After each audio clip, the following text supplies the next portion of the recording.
bagaimana kau menjaga seluruh originalitas idemu ini atas nama nasionalisme tadi itu bisa kita yakini? Saya bukan orang xenofobik yang nanti orang asing ya. Saya bukan xenofobik. Kita terbuka pada kerjasama asing. Ya. Kita terbuka, kita kerjasama, silahkan kamu investasi.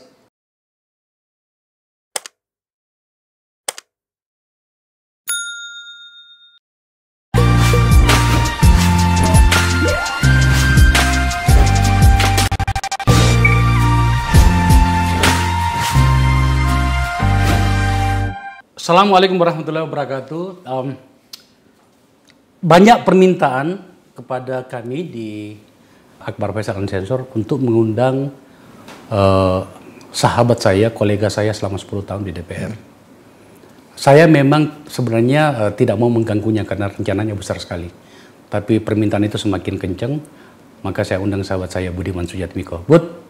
Assalamualaikum. Lama sekali kita nggak ketemu ya? Oh iya, nggak ketemu, tapi nggak ketemu fisik bukan berarti nggak ketemu ide ya. Ya, saya ingin sedikit memberi informasi bagaimana pertemuan pikiran saya dengan Budiman Sujatmiko di DPR. 10 tahun kami sama-sama, kami pernah bertandem di Komisi 2. Betul. Dan di Komisi 2 itu Budiman Sujatmiko dan kebetulan juga saya ikut di dalamnya merancang Undang-Undang Desa. Undang-Undang Desa ini adalah sebuah terobosan besar bagaimana melibatkan desa menjadi sesuatu di dalam pengelolaan Republik kita. Menjadi pelaku. Menjadi pelaku. Bukan objek penderita. Itu dia. Dan harus saya akui Budiman Sujatmiko salah satu pemikirnya. Dan saya tidak perlu menjelaskan bagaimana Budiman Sujatmiko di masa yang lalu. Banyak penamaannya. Musuh Orde Baru. Orang manusia berbahaya. Tapi hari ini saya harus mengundang Anda seperti yang dimintakan oleh banyak penonton Akbar Faisal Unsensor. Dan saya harus mengundang Anda. Kenapa? Saya mungkin mau sedikit memuji Anda, tapi saya jujur bahwa yang sedang Anda lakukan dengan merancang yang disebut dengan bukit algoritma di dalam pemahaman saya yang tidak terlalu paham tentang teknologi, tetapi sedikit memahami tentang bagaimana masa depan itu bisa diraih dan dicapai. Anda sebenarnya sedang membawa kita 4-5 langkah ke depan, meraih sebuah masa depan bangsa. Itu luar biasa itu. Maka kemudian mau tidak mau saya harus memberikan dukungan. Kita ingin mendengar semuanya. Apa itu bukit algoritma? Kita sudah sering mendengarnya. Anda sudah banyak berbicara di tempat lain. Oke. Ya kan? Baik. Dan ini bukan yang pertama, di banyak negara sudah ada. Sejumlah negara? Ya, sejumlah negara. Paling mudah Amerika. Ya. Tapi jangan membandingkan dengan itu. Malaysia sudah punya. Sudah. India sudah punya. Sudah. Dan hari ini, cikal bakalnya Anda yang rancang. Ya, begitulah kira-kira. Meskipun bukan yang pertama juga di Indonesia. Ya, saya tahu. Saya dulu waktu masih wartawan, pernah wawancara dengan seorang yang sudah merancangnya di Bali. Pada skala Indonesia, di Bali pada saat itu tahun 99. Oke. Dan setelah saya masih di penjara kalau gitu. Ya, dan sekarang Anda dari catatan yang saya miliki tentang rencana Anda itu luar biasa. Apapun namanya, Bud, sebelum kita ngobrol, terima kasih. Tidaknya Anda memberikan saya dan kita semuanya sebuah keyakinan bahwa fase-fase yang harusnya kita lalui sejak lama tentang bagaimana sebuah bangsa yang melek politik dan kemudian didukung oleh teknologi yang cukup, itu akhirnya Anda rancang. Soal hari ini sampai pada batasan mana, sampai pada bentuk mana, itu adalah proses. Ya. Tetapi saya yakin anak-anak kita semuanya, anak-anak Indonesia akan menikmati nantinya. Bud, jelaskan sama kita, apa bukit algoritma?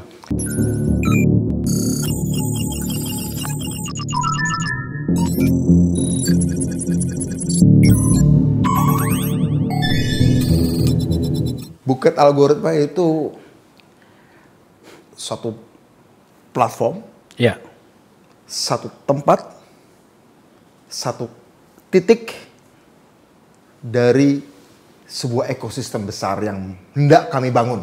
Oke. Saya dan kawan-kawan bangun, ya.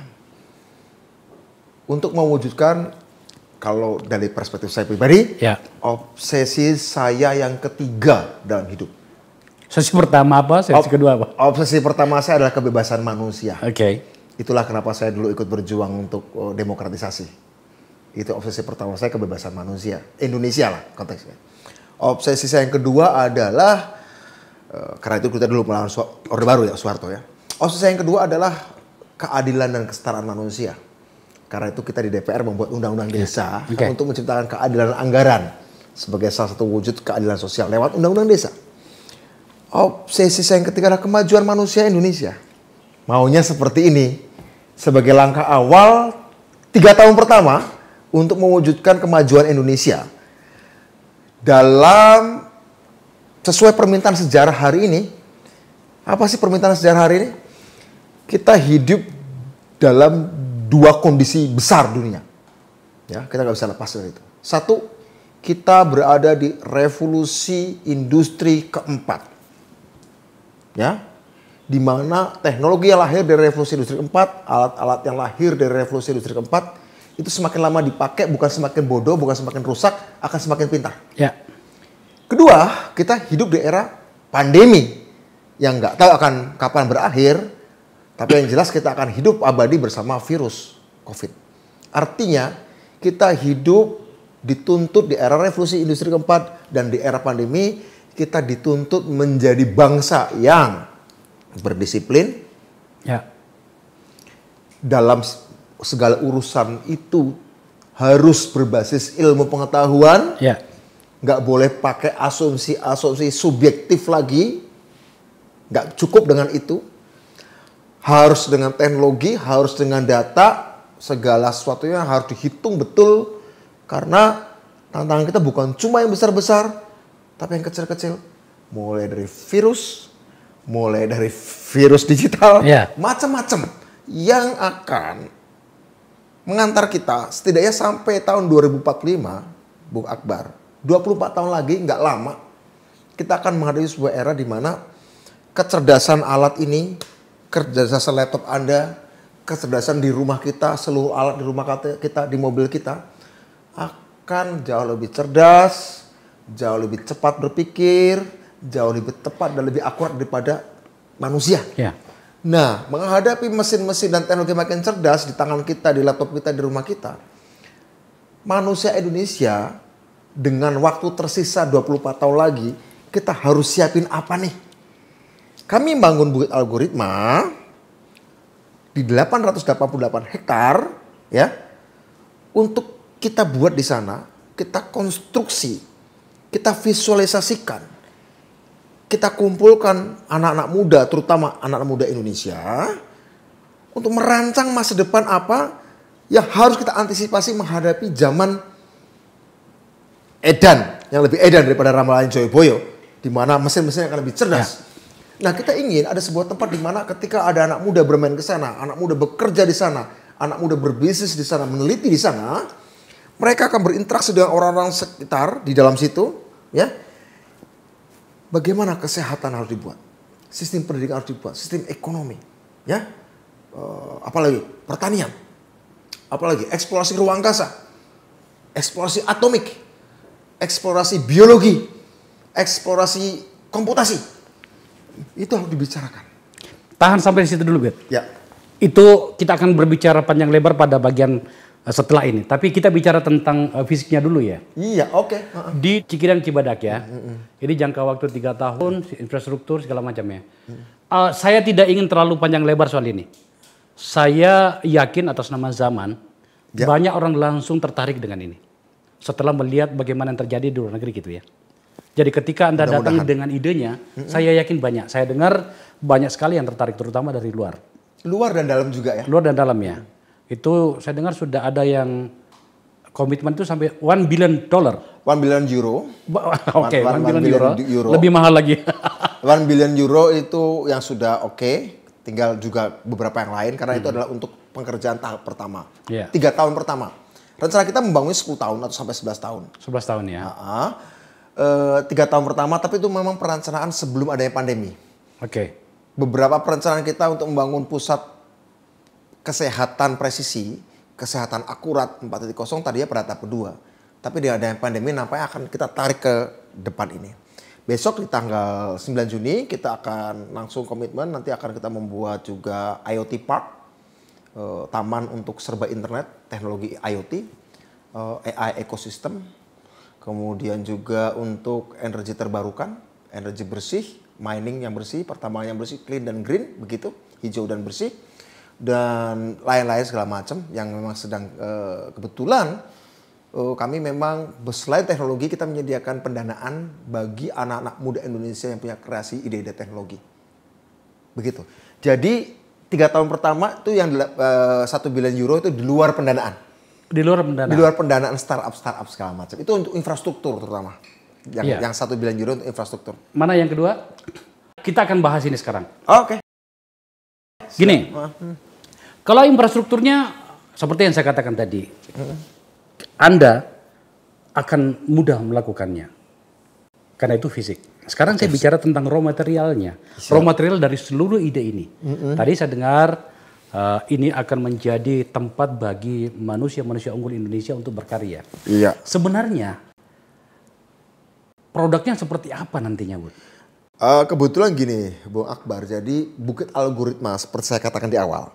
Itu hanya satu titik dari Bukit Algoritma ekosistem. Oke. Di Bukit Algoritma dari Sukabumi, kita sebut Bukit Algoritma Inovasi. Inovasi. Tempat algoritma software menjadi paten, prototipe, kita riset di sana untuk diolah menjadi produk barang, industri, hardware dalam bentuk fisik. Pengerjaan fisiknya tidak di sana. Nanti saya kasih tahu kita sedang menyiapkan juga tempat yang lain dengan luas yang lebih luas khusus untuk pabrikasinya, untuk hardwarenya. Ya, kalau misalnya otak komputer di sini bikin komputer fisiknya di tempat lain, begitu. Kita bikin otak energi terbarukan, otak kuantum, otak artificial intelligence, otak computational neuroscience, ilmu struktur otak, ya. Dengan komputasi, mungkin di sini algoritmanya kita buat, riset genomnya kita buat, tapi ketika dia menjadi produk akan di tempat lain.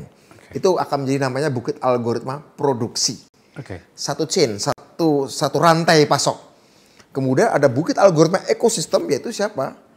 Komunitas-komunitas masyarakat, desa, koperasi yang akan kita libatkan sebagai subjek sesuai dengan semangat Undang-Undang Desa tadi. Desa harus menjadi subjek pembangunan, bukan sekedar subjek pembangunan ekonomi, tapi juga subjek pembangunan sumber daya manusia. Supaya ini juga menjadi tempat bisa diakses oleh anak-anak muda desa, oleh generasi muda desa sekali selain generasi muda kota tentu saja ya, itu nggak kita lupakan. Nah kira-kira gitu. Jadi apa yang data-data di sini ini kita anggap sebagai problem, bukan sebagai tantangan. Ini problem, ini satu yang diselesaikan karena ada kritik. Kenapa kita mau bikin Bukit Algoritma atau Silicon Valley Indonesia? Ada masalah seperti ini. Ya itu memang masalah yang diselesaikan. Bukan obstacle, bukan rintangan. Ya catatan yang dibikin oleh tim kita adalah tantangan nanti Anda membangun algoritma itu. Problem ini bukan tantangan. Ya, itu adalah belum ada ekosistem digital, kapasitas riset Indonesia rendah, minim talenta digital, ketimpangan digital. Itu tantangannya. Ya, meskipun menurut saya sebenarnya, seharusnya kita tidak membenamkan diri pada kekhawatiran yang berlebihan menyangkut itu. Gitu ya. Karena ya hari ini tidak ada lagi orang yang bisa bersembunyi dari teknologi dan mereka bisa mendapatkan secepatnya. Betul. Ya. Betul. Tetapi tentu saja kan kita harus membangunnya dan menarasikannya dengan baik. Saya sedang mencoba memberikan permakluman dan dukungan kepadamu buat menyangkut itu. Dalam hal ekosistem digital misalnya, belum ada ekosistemnya. Atau barangkali masih kurang ekosistemnya. Apa yang Anda lakukan dengan itu nantinya? Kami sebenarnya ekosistem digital sudah ada, tapi scattered. Terpencar-pencar. Nah kita ingin menyediakan sebuah tempat secara fisik, ya, dan juga menyediakan pembiayaan secara finansial, financial support untuk membentuk ekosistem yang baru. Bukan menggantikan yang lama, tapi sebagai sebuah tawaran ekosistem yang lebih masif, ya, lebih terbuka bagi semua orang. Dan lebih membuka banyak kemungkinan. Karena begini, yang sering orang salah artikan seolah Bukit Algoritma adalah tentang digital. Tidak. Tidak. Digital hanya 1 dari 3 rekayasa yang akan kita buat di sana untuk berorientasi bisnis. Rekayasa digital salah satunya. Kedua, rekayasa biologi, sehingga riset-riset bioteknologi riset-riset ilmu saraf otak atau neuroscience, struktur otak. Dan ketiga adalah rekayasa atomik, yaitu misalnya nanoteknologi. Rekayasa material-material untuk menemukan material baru segala macam. Nantinya untuk bangun industri 5 yang akan menjadi pusat di sana. Ya, 1 industri teknologi biologi menyangkut kesehatan, menyangkut pertanian, perikanan, perkebunan. Kemudian teknologi nano itu menyangkut rekayasa seluruh jenis material-material yang dibutuhkan untuk rumah, untuk infrastruktur. Ketiga adalah teknologi kecerdasan buatan dan kuantum, itu rekayasa digital di situ. Di situ rekayasa digitalnya. Teknologi kecerdasan buatan dan kuantum, ya. Kemudian keempat, teknologi penyimpanan energi. Nanti bicara tentang baterai, bicara tentang energi terbarukan, segala macam, solar cell, energi sampah, energi arus laut, ya.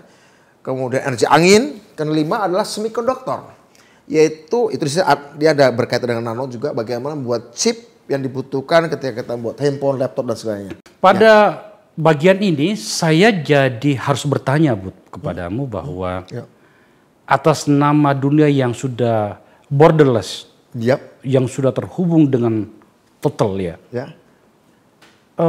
masih perlukah kita ikut membentuk sebuah komunitas, saya menyebutnya komunitas, untuk Bukit Algoritma. Sementara itu berada di sekitar kita. Meskipun ya memang diproduksi oleh orang lain, dari bangsa lain. Gitu. Masih perlukah seperti itu? Masih perlu ya, karena begini. Kita ini hidup di sebuah negara dengan keanekaragaman sosiokultural kedua terkaya di dunia. Jumlah suku, jumlah bahasa. Nomor 1 Papua New Guinea. Kita hidup di sebuah negara dengan keanekaragaman hayati. Flora dan fauna nomor 3 terkaya di dunia. Untuk flora dan fauna darat. Setelah Kongo dan Brazil. Tapi kalau gabung dengan lautan, kita terkaya nomor 1 di dunia. Keanekaragaman flora fauna kita. Apa itu artinya? Itu adalah sumber ilmu pengetahuan. Setiap jenis pohon ketika direkayasa pada level nano, setiap jenis bunga ketika diteliti secara biologi, setiap kosakata bahasa suku-suku, bahasa-bahasa daerah ketika diteliti dengan teknologi kecerdasan buatan natural language processing, semuanya adalah data tentang budaya, tentang logika, tentang emosi, dan tentang potensi-potensi ekonomi dari setiap batang, ranting, sayap, kaki, serangga, binatang apapun di Republik kita yang terkaya di dunia nomor 1. Ya, kalau darat dan laut. Dan sosial kita terkaya nomor 2 setelah Papua New Guinea. Di era teknologi digital hari ini, itulah sumber dari peradaban dan sumber dari kekuatan ekonomi yang selama ini bisa dimanfaatkan oleh negara-negara maju. Artinya sebenarnya ini tanpa sadar kita memiliki raw material untuk melakukan riset dan apa segala macam gitu ya. Menurut LIPI, dari keanekaragaman hayati kita plus keanekaragaman sosial kita sudah didaftar setidaknya ada 3 juta item objek riset. 3 juta? 3 juta item objek riset dari keanekaragaman flora-fauna dari keanekaragaman sosial kultural kita. 3 juta item objek riset. Riset-riset yang sifatnya adalah langsung dari material-material yang ada di negeri kita, biologi ataupun sosial. Oke? 3 juta item riset itu, kalau kemudian sebagian sudah diterjemahkan menjadi teknologi, kemudian diterjemahkan menjadi bisnis teknologi, katakanlah menjadi 1 juta menjadi bisnis teknologi, ada 260 juta. Ya. 260. Saya bisa membayangkannya seperti apa. Dong. Saya bisa membayangkannya gitu ya. Dan kita terdiam diri, kita belum apa-apa ya. Makanya saya mau bertanya tentang itu. Selama ini sebenarnya kita melakukan apa, Bu? Dengan seluruh pihak yang memiliki otoriti untuk melakukan itu. Kita jangan sebut namanya lah, tapi kita tahu. Kita selama ini dimanjakan oleh keenakan-keenakan yang disediakan oleh alam. Kita adalah anak manja dari alam semesta. Kita adalah anak manja dari rentang dan bentang alam di bumi ini. Di tropikal, ya, di apit 2 samudra, 2 benua, matahari terbit sepanjang waktu. Begitu. Kita kita dimanjakan oleh itu. Ya. Menurut saya Indonesia ini seperti seorang anaknya orang kaya dapat warisan keren. Tapi kemudian jadi malas belajar. Sehingga kalah sama orang-orang yang miskin. Tapi karena mereka rajin belajar, akhirnya jadi juara kelas. Kita ini sekedar naik kelas aja cita-citanya. Iya. Sudah bangga naik Udah kelas. bangga. Atau ada alam segala macam. Nah, saya tidak ingin arah Indonesia yang anaknya orang-orang kaya ini jadi malas belajar, mengharapkan warisan dari alam, dari Tuhan begitu. Dan kemudian enggak, lo harus belajar. Karena apa? Karena apa, Bung Akbar? Ingat, seperti saya katakan tadi, enggak lama lagi, 24 tahun lagi, semua kekayaan itu, alam itu enggak akan ada artinya. Karena pada akhirnya yang nanti akan di depan adalah mereka yang bisa mengeksplorasi otak, bukan mengeksplorasi sumber daya alam. Kita selama ini dengan bukit algoritma ingin ngajak kita semua nih, yuk kita berpindah dari ekonomi berbasis ekstraktif, ekonomi berbasis tanam, tebang, gali dan jual, ekonomi ekstraktif, menjadi ekonomi berbasis pengetahuan, yaitu ekonomi berbasis olah pikir, bukan sekedar olah tanah, ya, sehingga dapatkan emas, dapatkan batu bara, enggak. Olah pikir. Ini bisa tetap dilakukan, ya, tanam, gali, tebang, jual boleh. Tapi kalau di saat bersamaan juga digali potensi otak manusia Indonesia, kalau digabung, ini menghasilkan 3 juta item riset, keanekaragaman sosial dan biologi yang kaya itu, gabung dengan cara berpikir orang Indonesia, emosi orang Indonesia yang terbagi dalam 700 suku, ini data digabungin jadi natural language processing, jadi bioinformatik, jadi AI, jadi kuantum, jadi nanoteknologi, jadi apapun, kita nih akan menjadi oase di dunia pada tahun 2045. Kenapa saya sebut oase? Karena di tahun 2045 kita akan masuk era singularitas, era ketunggalan. Dunia akan seperti padang pasir data. Indonesia adalah tempat pluralitas. Di era singular, pluralitas akan jadi sesuatu yang sangat dicari. Kita punya pluralitas itu sejauh kita timpa dengan teknologi dan sains. Tentu saja kita harus melakukan kalkulasi sekarang dengan problem yang ada, yang kemudian Anda lebih senang menyebutnya tantangan. Salah satu tantangan kita itu adalah soal riset. Di tempat ini saya sempat mengundang Ketua Forum Rektor, sahabat kita, Arif Satria. Apa Arif Satria? Yang juga rektor di IPB. IPB, betul. Dia mengatakan begini, industri kita hari ini di Indonesia memandang sebelah mata riset kita. Betul. Bahkan pada beberapa bagian mereka mencoba seakan-akan peduli, tapi sebenarnya mereka ambil riset itu hanya untuk dimatikan karena itu bisa mengganggu produksi mereka. Bukan produksi, mengganggu trading mereka. Iya, menjadi bagian dari satu kesatuan bisnis mereka. Maka kemudian Pak Arif mengatakan hanya 3% barangkali riset perguruan tinggi. Kita bicara perguruan tinggi ya. Betul. Sebagai basis riset itu Betul. yang dimanfaatkan. Betul. Ada beberapa pemihakan dari pemerintah, misalnya memberikan insentif bagi perusahaan yang menggunakan riset perguruan tinggi. Pada sisi yang lain, kampus kita sendiri sebagai komunitas yang sangat kita harapkan untuk mengembangkan riset, dilala tidak seperti yang kita harapkan. So, pertanyaannya begini, bagaimana kamu nantinya dan bersama dengan teman-teman di Inovator untuk melewati tantangan itu dengan situasi itu? Di inovasi teknologi itu ada beberapa tahap. Ya, ada namanya The Valley of Death. Ada namanya The Sea of Darwinism. Lembah kematian dan lautan Darwinism. Sebuah produk itu akan diuji di situ sehingga kemudian kalau bisa lolos bisa jadi produk. Apa yang kamu katakan atau Profesor Arif Satria katakan benar. Indonesia itu banyak orang yang menghasilkan riset, terutama kampus. Perusahaan kita kurang. Numpuk tuh hasil riset.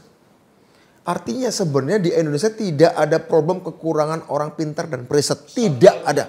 Tidak ada. Bahkan oversupply. Tapi periset dan orang pintar tadi itu, ya, itu hanya satu kaki dari dua kaki sebuah ekosistem inovasi. Ibaratnya ekosistem inovasi itulah manusia. Periset dan orang pinter itu adalah satu kaki, namanya kaki TRL. Technology Readiness Level, tingkat kesiapan teknologi. Kita siap nggak memasuk teknologi? Oke, satu. Tapi agar inovasi ekosistem ini bisa berjalan, dia butuh kaki yang lain. Yang namanya DRL, Demand Readiness Level. Tingkat kesiapan permintaan. Oke. Siap nggak pasarnya, konsumen menyerap ini? Kalau tidak ada koordinasi antara TRL, teknologi yang dipasok, dan tidak ada kebutuhan, maka tidak akan pernah terjadi berjalan untuk ekosistem itu. Karena ternyata pasarnya menyerap dari TRL produk negara lain. Ketika TRL produk dalam negeri tidak dipakai, dia pakai TRL dan negara lain, DRL-nya pakai TRL negara lain, lewat impor, ya ini percuma, ya akan jadi menumpuk. Karena itu, harus ada sinkronisasi antara TRL, kesiapan teknologi, dengan kesiapan permintaan. Oke? Di dunia ada dua model. Dan dua model itu bersaing dan terbukti representatif inovasi ekosistem inovasi berjalan karena TRL dan DRL nyambung. Satu Amerika, kedua Cina. Baik negara lain, tapi kita ambillah dua contoh negara itu. Karena mereka sedang bersaing dagang dan bersaing teknologi hari ini. Di Amerika, DRL-nya atau permintaannya dikelola dengan sistem pasar. Suplai teknologinya, pasokan teknologinya dikelola dengan sistem pasar. Itu di Silicon Valley di Amerika, di California. Pasokan teknologi pasar, permintaan teknologi juga pasar. Pakai mekanisme. Tek, tek, tek, tek. Ada kualitas, ada permintaan, berjalan. Tek, tek, tek.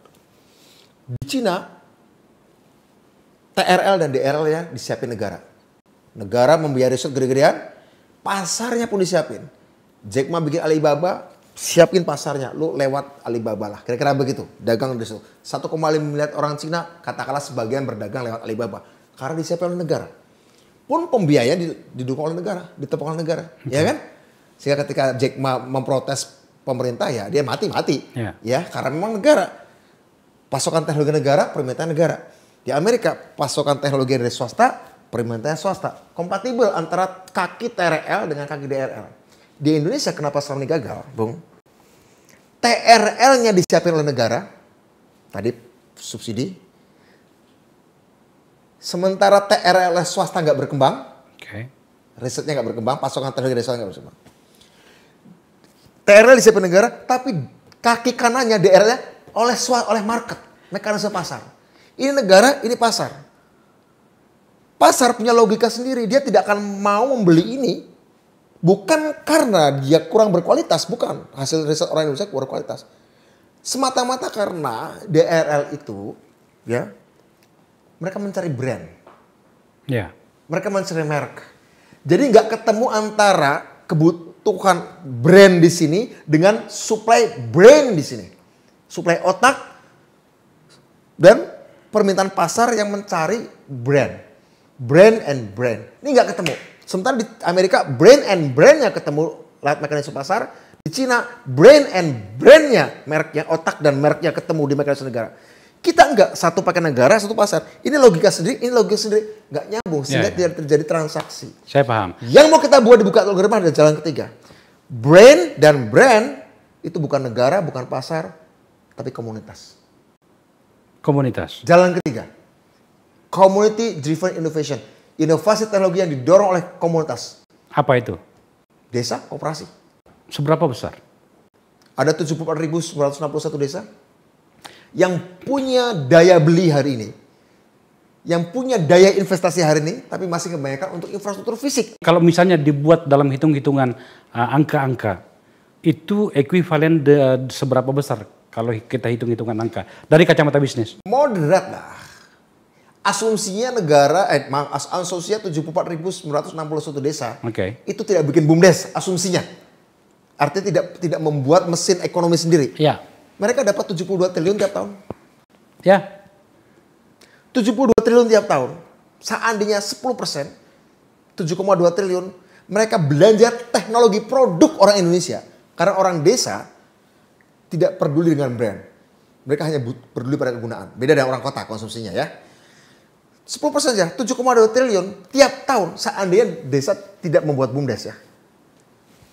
Ada 7,2 triliun pasar teknologi untuk mengatasi problem pertanian, perikanan, perkebunan, kesehatan, pendidikan, etc. Saya paham tentu saja, Bud. Ya. Tapi kemudian bagaimana kau begitu yakin bahwa kemudian pasar itu tadi, tanda petik ya apa namanya? Tahap awal sebagai pasar ya. Tapi mereka suatu saat desa harus jadi subjek. Iya, tetapi kan juga pihak lain atau para pengembang lain yang notabene mungkin di luar negeri itu sudah melakukannya. Bagaimana percepatan yang kau rencanakan untuk itu?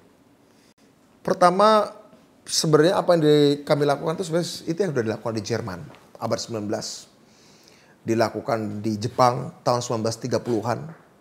Dilakukan di Korea Selatan tahun 70-an dengan namanya gerakan Saemangol Undong, gerakan modernisasi desa. Dilakukan di Cina juga sebenarnya sejak tahun 50-an, tapi kemudian dilangsung oleh Deng Xiaoping, Jiang Zemin, Hu Jintao, Xi Jinping. Sebenarnya ini adalah jalan yang sudah pernah dilalui. Tapi saya nggak tahu kenapa ini absen dari perbincangan kita tentang kebijakan publik, tentang strategi pembangunan. Nah, karena itu pertanyaannya, kita nggak belajar yang aneh-aneh. Kita belajar dari sukses story negara lain. Kita punya desa, kita kan bukan Estonia. Kita bukan Singapura, kita bukan Liechtenstein, kita bukan Andorra, negara yang seuprit, bukan. Kita ada 70.000 desa, ya kita negara luas. Ini masalah orang Indonesia, sebagian dari kita ya, masalah gini. Orang di seberang lautan Pasifik, orang di seberang lautan Cina, orang di seberang lautan Mediterania, lihat 270 juta orang ini pasar potensial. Permasalahannya, kenapa orang desa atau orang kota tidak bisa melihat desa tetangga atau kota tetangga sebagai pasar potensial produk kotaku? Kenapa seorang desa tidak melihat pasar desa tetangga, kecamatan tetangga sebagai potensial pasarku? Wah, orang seberang lautan ngeliat gitu. Berarti ada rabun dekat. Ada rabun dekat yang mau ditutupi, entah gimana caranya kok bisa ditutupi. Kita ingin mengatakan di sini dengan bangun ekosistem, yang menyelamatkanmu adalah tetangga desamu. Orang Indonesia yang menyelamatkanmu adalah potensi pasar negaramu sendiri. Bagaimana Cina kenapa bisa jual produk murah, Bung Akbar? Dia produk itu diserap oleh pasar Cina 1 miliar. Ya. BEP terakhir jual murah ke luar negeri. Kenapa kita nggak bisa hal yang sama? Ya, itu pikiran menurut saya memang layak kita perdebatkan ya. Tetapi tidakkah teman-teman di inovator atau dirimu sendiri, Bud, untuk mulai memikirkan risiko? Iya, salah satunya adalah teknologi memang tidak mengenal bangsa. Betul. Teknologi tidak mengenal batasan-batasan geografis. Betul. Ya kan? Dia hanya mengenal satu agama bernama pasar. Tetapi tidakkah hari ini kita lihat bahwa sebenarnya dia tidak berdiri sendiri, tidak terlalu benar juga apa yang saya katakan tadi. China misalnya, dia mengembangkan teknologi, tapi ada kepentingan di situ, kepentingan nasionalnya di situ. Amerika demikian, Eropa demikian. Pasti. Yang saya maksud adalah bagaimana dirimu sebagai komandan dari proyek luar biasa ini itu menjaga agar kemudian tidak terlibas. Tadi you bicara tentang Jack Ma terlibas. Ya. Pada segmen dan karena ada problem yang lain. Dia bukan negara tapi hidupnya dari negara. Nah iya, dan dia mencoba melawan negara kan waktu itu kan. Nah dalam konteks yang saya bilang tadi, bagaimana you menjaga agar kemudian idemu ini, karena menurut saya ini luar biasa loh. Kita harus memberikan dukungan untuk itu. Karena pendekatan ketiga kita komunitas. Ya. Komunitas itu adalah sesuatu yang ada bahkan sebelum orang kenal pasar. Komunitas itu adalah sesuatu yang ada bahkan sebelum orang kenal negara. Oke. Komunitas itu adalah sesuatu yang ada bahkan sebelum orang kenal uang. Artinya komunitas itu adalah kebutuhan manusia untuk hidup bareng. Kebutuhan manusia untuk hidup gotong royong, kolaboratif gitu ya. Jadi sandaran kita adalah pada sesuatu yang sangat alami, sesuatu yang sangat natural. Kebutuhan manusia untuk hidup bareng. Nah, kebutuhan manusia untuk hidup bareng itu jangan dibiarkan tetap tinggal di dalam keadaan-keadaan terbelakang, tapi dia harus mengejar, dia harus menunggangi dan bahkan harus memimpin perkembangan-perkembangan teknologi. Sambil apa? Sambil terus kita ekspos, kita bukan pada perkembangan-perkembangan ilmu pengetahuan yang terbaru. Ya, saya kira, nah energi alami inilah yang coba kita dorong. Yuk didampingi teknologi yuk. Didampingi finance yuk, kira-kira gitu. Saya buat menjadi sederhana pertanyaan saya tadi. Itu tadi atas nama hegemoni ya. hegemoni teknologi Cina itu luar biasa. Yap. Saya sebagai orang atau Dan 20 tahun lalu Cina bukan ya, saya tahu. Tiba-tiba melihat, wah ini bahaya nih yang dibikin Budiman nih. Kok bahaya? Iya bahaya nih yang dibikin Indonesia nih. Lama-lama pasar gua untuk wilayah Indonesia yang luar biasa besarnya, ada 260 juta orang. Katakanlah kalau HP, saya terancam nih kehilangan 260 juta HP ya di Indonesia, dan itu angka yang besar. Tiba-tiba gini aja Bu, berapa you punya kebutuhan gua chip ini, ya kan? 100 miliar dolar. Bagaimana kau menjaga seluruh originalitas idemu ini atas nama nasionalisme tadi itu bisa kita yakini? Saya bukan orang xenofobik ya, nanti orang asing ya. Saya bukan xenofobik. Kita terbuka pada kerjasama asing, ya. Kita terbuka, kita kerjasama. Silahkan kamu investasi, ya. Kolaborasi teknik riset. Kamu punya kemampuan sesuatu yang kami nggak punya, tapi kami punya sesuatu yang juga kalian nggak punya. Ini bukan kolaborasi, Bud. Kalau tiba-tiba yang saya bilang tadi, wah mengancam pasar gua nih. Setidaknya untuk 5 tahun ke depan, 10 tahun ke depan bisa kehilangan pasar di Indonesia. Begini, kecuali kamu dianggap sebagai Indonesianya potensial superpower, tidak akan dimatikan. Begitu. Kecuali. Kalau soal bisnis, semuanya negotiable. RRC dengan Taiwan bisnis. Taiwan dengan RRC dengan Amerika Serikat bisnis, meskipun akhirnya perang. Ya. Jadi masalah ketika Cina itu kelihatannya mau jadi superpower, itu baru masalah. Kira-kira begitu ya? Kira-kira begitu. Artinya Israel dengan Arab, Israel dengan Uni Emirat Arab, mereka berbisnis. Gitu ya. Even Hamas dengan Israel pun berbisnis. Tapi kan produkmu kan adalah produk yang merupakan hari ini membuat mereka menjadi superpower, hebat segala macam. Kalau tiba-tiba kau bisa melakukan percepatan di bukit algoritma, itu pasti akan dianggap sebagai sebuah ancaman, Bud. Saya kira ada banyak negara ya yang melakukan ini kemudian tidak langsung serta-merta dianggap sebagai ancaman. India berkembang, ya.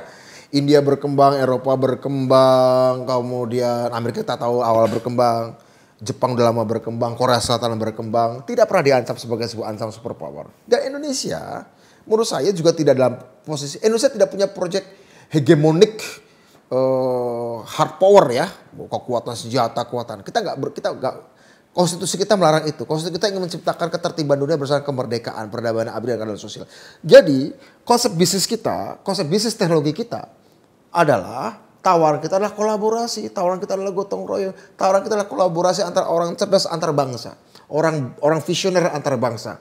Bukan kita mau ingin menjadi raja di Asia dalam pengertian yang otoriter, enggak. Bahwa kita ingin menjadi pemimpin dalam dunia ilmu pengetahuan, teknologi, itu obsesi saya, yang lain ya. Tapi artinya bukan berarti bahwa kita kemudian dipakai untuk melakukan hegemoni dan dominasi. Ya pakai sistem pergaulan dunia saja yang fair, begitu ya. Tentu tidak semuanya akan membiarkan kekuatan-kekuatan geopolitik dunia, saya paham itu. Tapi kebetulan saya ini waktu di Inggris, tesis saya tentang Cina. Ya. Tahun 2002-2004 di Cambridge saya belajar tentang Cina. Tahapannya apa? Tahapan dia konsolidasi nasional, tahapan dia membuka diri pada modal asing, tahapan dia ngirim sumber daya manusia ke luar negeri, tahapan dia menggunakan hasil ilmu mereka untuk membangun kebijakan publik di era Hu Jintao, dan sekarang tahapannya adalah ekspor teknologi Cina. Tampaknya kau sudah memikirkan antisipasinya ternyata ya. Saya 2004 sudah memikirkan antisipasi itu. Begitu Soeharto jatuh, Bung. Begitu Soeharto jatuh 98, saya masih di penjara. Dalam kepala saya ada dua. Keadilan sosial dan kemajuan Indonesia. Dan ini langkah-langkah yang memang harus saya jalani. Ini laku saya. Ya. Ada banyak orang yang mengatakan gini, dan juga saya jadi kepikiran. Agak nakal memangnya. Tidak apa-apa. Kita kan dulu nakal ya. Ini kan seharusnya dipikirkan oleh pemerintah, Budi. Ini kan harusnya dilakukan oleh pemerintah. Hari ini yang kita lihat bahwa apa yang dilakukan pemerintah baru sebatas pada konsolidasi organisasinya. Dari 8 LIPI dikumpulkan menjadi BRIN. Badan Riset Inovasi Nasional. Saya diajak juga untuk meneruskan itu awalnya. Padahal sebenarnya yang kita bayangkan itu sudah sampai pada tahapan ini. Atau barangkali Anda sedang memikirkan nantinya, atau Anda sudah memikirkan bahwa nantinya akan dikawinkan kekuatannya. LIPI misalnya dengan kemajuan atau pencapaian riset mereka selama ini 8, kemudian itu dikawinkan pada sebuah komunitas bernama Bukit Algoritma? Pertama, Bukit Algoritma adalah swasta, Oke. BRAIN adalah negara. Tapi kebetulan saya juga di awal-awal bentuk BRAIN saya diminta masukan juga formatnya seperti apa. Jadi Ya. sebenarnya apa yang kita buat di Bukit Algoritma juga pernah saya sampaikan untuk membentuk BRAIN. Ya, hampir sama. Coba kalau sekarang saya punya kesempatan berbicara dengan kepala BRAIN, Profesor Handoko, saya ngomong kayak gini pada beliau. Pak, karena BRAIN ini negara, tolong arahkan research BRAIN itu ke langit. Aku ke bumi. Aku ke bumi dan manusianya. Bapak gimana menjadikan BRAIN itu eksplorasi ruang angkasa? Di atas atmosfer. Bulankah, stasiun ruang angkasa atau Mars? Seperti India, Cina, Amerika, dan Uni Emirat Arab sudah lakukan. Mengirim wahananya ke orbit Mars dan bahkan Cina dan Amerika sudah sampai ke Mars. Robotnya ya. Kenapa BRAIN tidak diarahkan menatap langit? Kami yang menjaga bumi. Sudah disampaikan ke Pak Handoko? Saya belum sampaikan, tapi Ibu Mega sudah ngomong. Sebagai kepala penasihat BRAIN, ingin kerjasama dengan Rusia untuk space exploration. Sebenarnya Presiden tahu nggak sih rencanamu, Bud? Apa? Saya sudah sampaikan tahun 2019. 2019. Tanggapannya? Sangat mendukung. Oh, bagus. Saya sampaikan di Ponorogo pada waktu itu. Beliau lagi kampanye di Ponorogo, saya lagi kampanye itu dapil saya juga. Yeah. Tapi kan saya kan nggak banyak konsentrasi ke pileg ya. Saya bawa konsepnya, saya ketemu beliau di sebuah rumah makan di Ponorogo, lagi keliling. Pak, saya punya konsep ini udah jadi. Visibility studies ya. Apa ini? Ini. Udah saya titipkan dokumennya ke Mas Pram. Waktu itu Mas Pram Anu. Mas Pram titip untuk Bapak. Oh bagus. Kemudian 2021 saya ketemu beliau lagi di istana. Saya sampaikan, Pak, perkembangannya seperti ini. Dia bilang, oke, carikan investornya. Harus ada investor masuk. Sudah dan sedang dan masih akan. Alhamdulillah. Ketika bulan April kemarin kita launching itu langsung banyak yang datang. Memang artinya Bung Akbar yang menarik ya, ketika kita muncul barulah di Indonesia, orang-orang Indonesia baru mulai muncul. Ternyata ada mimpi diam-diam di banyak orang Indonesia. Kita harus punya suatu tempat kebanggaan bagi kemajuan sains dan teknologi. Dan mereka datang akhirnya, Mas kami punya gagasan ini. Kami bisa investasi ini, kami punya penemuan ini, bahkan ada yang kami punya tanah ini. Mas dikembangkan seperti Bukit Algoritma juga. Artinya, dia ada diam-diam dalam mimpi banyak orang Indonesia. Dan saya senang bahwa ini mudah-mudahan akan berjalan terus. Bagus sekali, Bud. Saya tidak punya pilihan kata kecuali harus mendukungmu, Bud. Ya, Ya. ya, bagaimana kamu gak mendukung saya? Kamu teman saya. Nah, tetapi kan tidak asik kalau Ya, bicara sama Budiman Sujatmiko tidak bicara politik, bro. Oke, Ya kan? oke gitu ya. Dan ada beberapa kawan kita ya bertanya-tanya, apa yang terjadi dengan Budiman? Apakah dia sudah resmi menanggalkan manusia politik yang menempel pada dirinya dan masuk pada ruang-ruang riset, ruang-ruang intelektual yang memang juga menempel pada dirimu, atau bahkan barangkali sudah menjadi manusia bisnis, tanda petik ya. Apa yang terjadi dengan dirimu, Bud? Saya murid Bung Karno. Iya, iya. Saya murid Soekarno. Di dalam diri Bung Karno, dia manusia politik yang komplit. Dia juga seorang teknologis, dia seorang futuris, dia seorang community organizer. Ya, saya belajar dari dia bahwa menjadi seorang manusia politik, ya dia harus berbicara dan melakukan apapun yang menjadi sesuai dengan permintaan zaman. Bung Karno tahun 60-an mengirim ribuan anak muda Indonesia. Bung Karno mengirim ribuan anak muda Indonesia belajar nuklir, belajar ruang angkasa, belajar roket. Ada apa? Karena dia punya visi. Saya yang terhambat visinya. Ya, bagi saya ini meneruskan apa yang belum sempat ditutup oleh Bung Karno. Artinya saya tetap masih dalam sebagai manusia yang punya ide politik. Kami melakukan ini pertama-tama. Terus terang yang menjadi mempelopor ini semuanya aktivis. Semua aktifnya kebetulan belajar teknik mesin, belajar teknik komputer, teknik biologi. Saya sendiri dari ilmu sosial, tapi kebetulan saya tiap minggu saya kuliah MIT. Ya, belajar biologi, kuliah komputer. Ya, oke. Yuk kita kesini, karena apa? Karena kita punya visi tentang Indonesia, kita punya visi tentang kemanusiaan. Dan dengan tantangan 24 tahun lagi, kita akan menghadapi era singularitas tadi itu. Jadi nggak mungkin kami tidak melihat ada jurang di depan sana. Sebagaimana kita tahun 90-an nggak mungkin kita nggak melihat jurang, makanya kita hentikan Orde Baru yuk. Karena kalau gini terus kita akan kemana-mana. Begitu juga hari ini, Kami melihat ada suatu jurang yang kalau kita nggak berlatih dari ini nih, kita nggak melompati yang terbang, kita akan terperosok ke jurang itu. Ya. Sesimpel itu. Saya sudah katakan dari awal tadi, yang Anda lakukan ini membuat kita melompat 4-5 langkah ke depan. Sejak dari awal saya katakan tadi. Dan luar biasa betul apresiasi saya. Tapi kan itu tadi, orang mengenalmu sebagai manusia politik. Pertanyaan pertamanya tadi, apakah sudah menanggalkan manusia politik yang ada pada dirinya? Yang kedua adalah, ya itulah ruang publik ya. Selama saya melakukan dalam konteks Indonesia, saya tidak mungkin lepas dari politik. Kalau ruang publik bekerja, civil society kita, terutama pada yang menyukai politik, selalu ingin melihat sebuah aksi. Betul. Dan pada beberapa bagian, saya hanya mengutip loh pendapat mereka ya. Karena saya kenal kamu siapa. Adalah kenapa kemudian Budiman meninggalkan dialektika dan narasi-narasi seperti yang kita kenal pada dirinya. Progresif, perlawanan dan segala macam. Makanya tadi saya tanya, ada apa yang terjadi dengan dirimu, Bud? Kata mereka, aku tahu. Makanya aku hanya menyitir pernyataan mereka.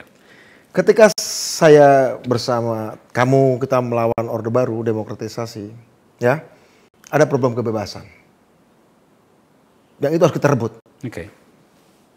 Setelah kita rebut, ada problem keadilan yang belum tuntas. Maka kita berjuang untuk undang-undang desa kan. Sekarang ada problem keterbelakangan.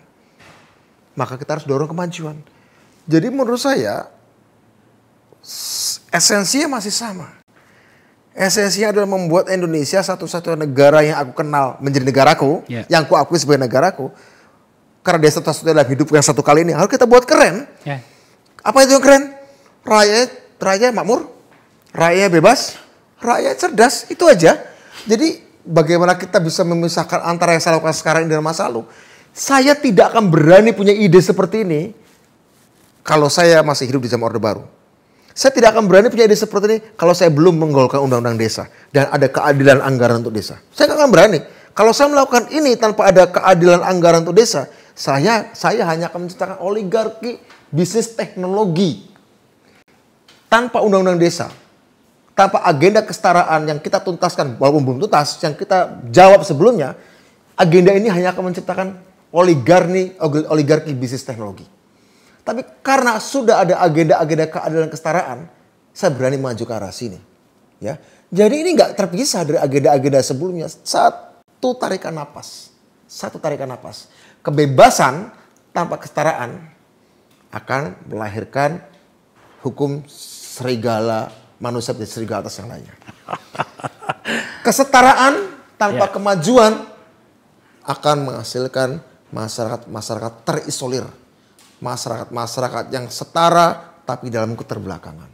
Kemajuan tanpa kesetaraan akan melahirkan oligarki teknologi. Nah, jadi satu kesatuan nggak bisa. Dilatarnya harus ke belakang. Tahun 92 saya pertama kali mendengar tentang ide Silicon Valley dari Profesor Samaun Samadikun di majalah Tempo jika tidak keliru atau Kompas, saya lupa. Beliau baru pulang dari Stanford. Saya ingin buat Silicon Valley di Indonesia seperti di Amerika. 92 saya baca itu. Dalam kepala saya harus ikut program ini. Tapi karena 92 masih dikuasai Orde Baru, oke baik, saya tunda dulu. Kita lawan Orde Baru dulu. Setelah Orde Baru selesai, baru saya pikirkan ini. Top. Kira-kira begitu. Buat pidato yang bagus, Bud. Kau selalu membuatku kagum. Meskipun saya adalah temanmu, tapi saya mengagumi ide-idemu. Pemirsa, Anda mendengarkan tadi, Budiman Sujatmiko, orang yang kita kenal dengan seluruh perlawanan pada dirinya, dengan seluruh originalitas idenya tentang rakyatnya. Hari ini maju 4 langkah malah. Dan saya ingin mengatakan pada kita semuanya, ini adalah ide yang bagus. Kita harusnya masuk dalam barisan. Ya, bersama-sama. Ini bukan punya saya. Betul. Terlepas soal kaitan-kaitan lain mungkin bernama bisnis, itu jangan kita pikirkan itu dulu. Sebab ini harusnya kita lakukan pada jauh hari sebelumnya. Dan hari ini, insya Allah pada tanggal 9 yang akan datang nantinya, groundbreaking alias peletakan batu pertama. Buat selamat untukmu, lakukan. Saya sebagai pribadi dan teman-teman di sini di Nagara Institute. Tadi saya tidak ingin menyelamu, tetapi kamu menyebut satu kata yang merupakan isu yang kami bahas di sini, bernama oligarki. Dan itu memang sebuah persoalan. Nah, saya yakin kamu tidak berubah. Dan itulah kemudian yang membuat kita terus memberikan dukungan kepada kamu. Sekali lagi terima kasih, Bud. Terima kasih sudah mengundang ke sini, Bung Akbar. Apapun isunya, apapun nantinya, ayo kita berbicara di sini. Oh ya, ketika yang buat ini adalah seorang pebisnis besar, mungkin dia hanya menjadi proyek pribadinya. Yes. Tapi ingat, ini ada Budiman Sujatmiko, seorang aktivis, selalu menjadi ide bersama-sama. Karena saya suka kebersamaan. Okay. Pemirsa, sampai di sini pembicaraan kita dengan sahabat saya Budiman Sujatmiko. Tidak perlu narasi terlalu banyak karena dia adalah narasi itu sendiri.